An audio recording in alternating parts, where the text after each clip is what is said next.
Shalom, Bapak Ibu. Ketika hikmat pergi dan pendusta mulai berbicara. Hati-hati ya, bila rancanganmu itu bukan rencananya.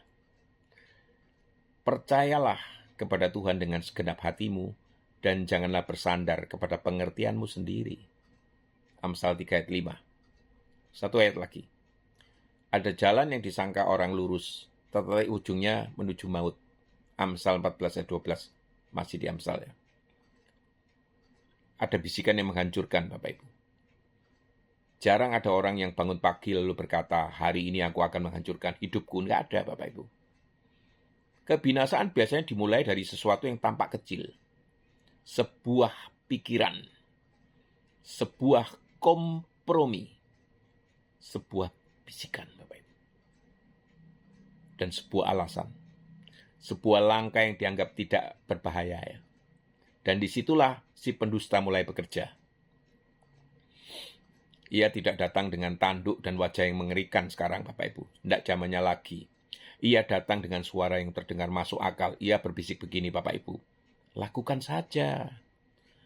Tidak ada yang akan tahu. Ini hanya sekali kok. Kamu masih bisa mengendalikan semuanya pasti. Gereja tidak akan tahu. Tuhan pasti mengertilah. Tetapi yang tidak dikatakannya adalah, setelah itu hidupmu mungkin tidak akan pernah sama lagi. Itu.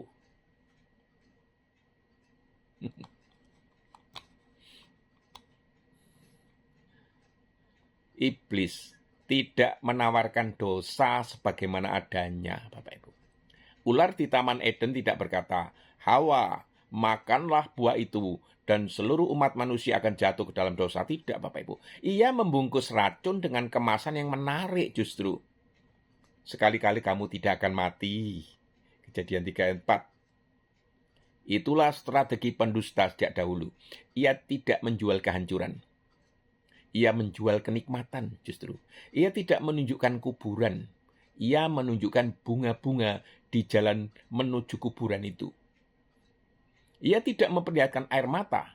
Ia hanya memperlihatkan kesenangan sesaat. Dosa selalu tampak lebih indah dari akibatnya.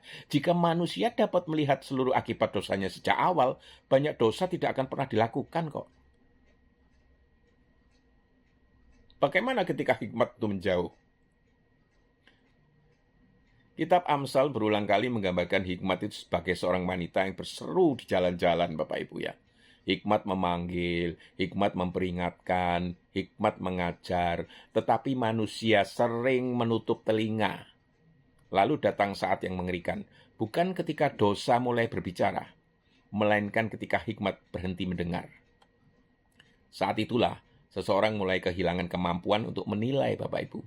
Yang salah terlihat benar, yang berbahaya terlihat aman, yang haram terlihat menarik justru, yang menghancurkan terlihat menyenangkan sekali. Inilah yang terjadi ketika hati menjauh dari Tuhan. Bukan hanya moralitas yang rusak, penilaian juga rusak. Akal sehat ikut rusak, Bapak Ibu. Lihatlah Simpson. Ketika nafsu itu mengalahkan hikmatnya. Simpson bukan orang biasa loh. Ia dipilih Tuhan, diurapi oleh Tuhan, diberi kuasa oleh Tuhan. Tetapi Simpson mempunyai satu kelemahan. Ia lebih mendengar keinginannya daripada suara Tuhan. Ketika melihat Delilah, ia tidak bertanya apakah ini kehendak Tuhan. Ia hanya bertanya apakah aku menginginkannya. Dan itulah awal kehancurannya. Dosa mempunyai kemampuan membuat orang pintar bertindak bodoh. Dosa membuat orang kuat menjadi lemah. Dosa membuat orang yang melihat menjadi buta. Secara tragis, Simpson akhirnya benar-benar kehilangan penglihatannya, Bapak Ibu. Apa yang terjadi secara fisik lebih dahulu terjadi secara rohani. Ia sudah buta sebelum mata fisiknya dicungkil. Kini ia sudah lama buta terhadap peringatan Tuhan, Bapak Ibu.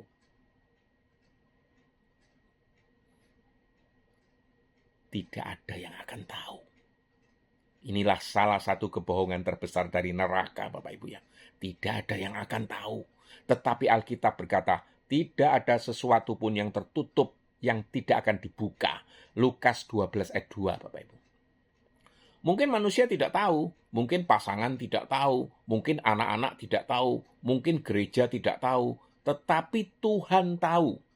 Dan yang lebih mengerikan, dosa yang tersembunyi jarang mau tetap bersembunyi. Ini, ia seperti api kecil yang di dalam dinding di dalam dinding rumah. Pada awalnya tidak terlihat, tetapi suatu hari seluruh rumah terbakar. Ini,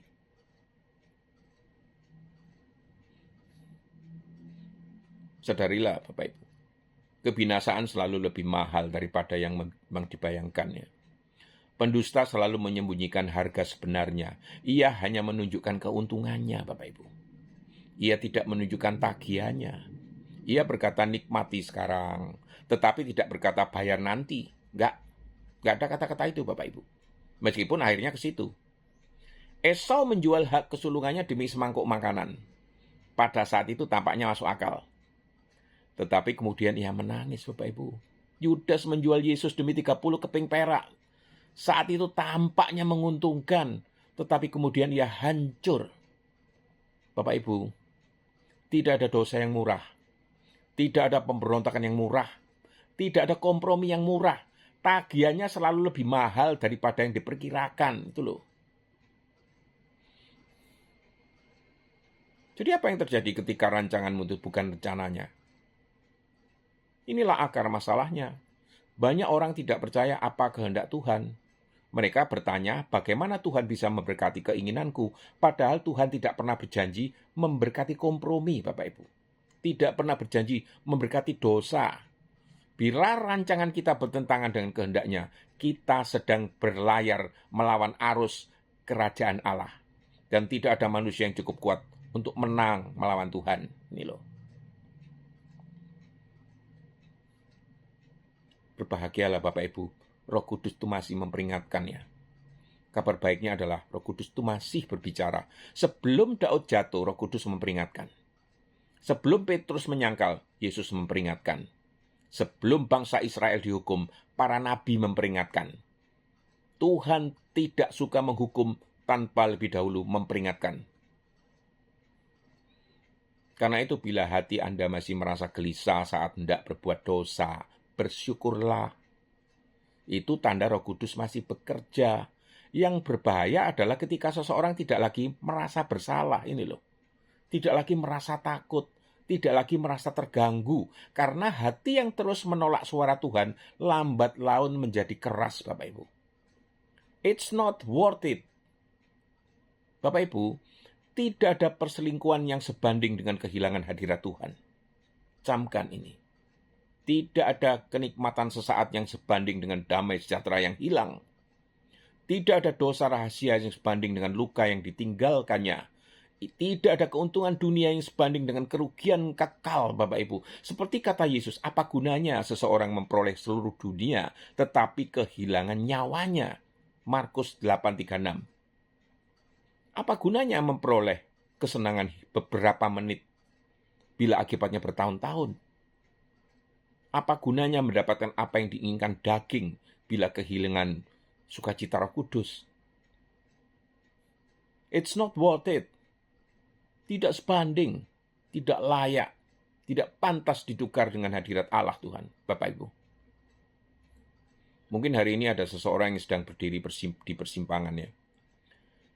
Tidak ada orang lain yang tahu, tidak ada seorang pun yang melihat pergumulanmu, tetapi Tuhan melihat. Percayalah. Dan Roh Kudus sedang berkata, jangan melangkar ke sana. Jangan membuka pintu itu. Jangan menjawab pesan itu. Jangan memelihara keinginan itu. Jangan bermain-main dengan api itu. Karena Tuhan melihat apa yang tidak engkau lihat. Ia melihat air mata yang akan datang. Ia melihat keluarga yang bisa hancur. Ia melihat iman yang bisa karam. Ia melihat masa depan yang bisa runtuh.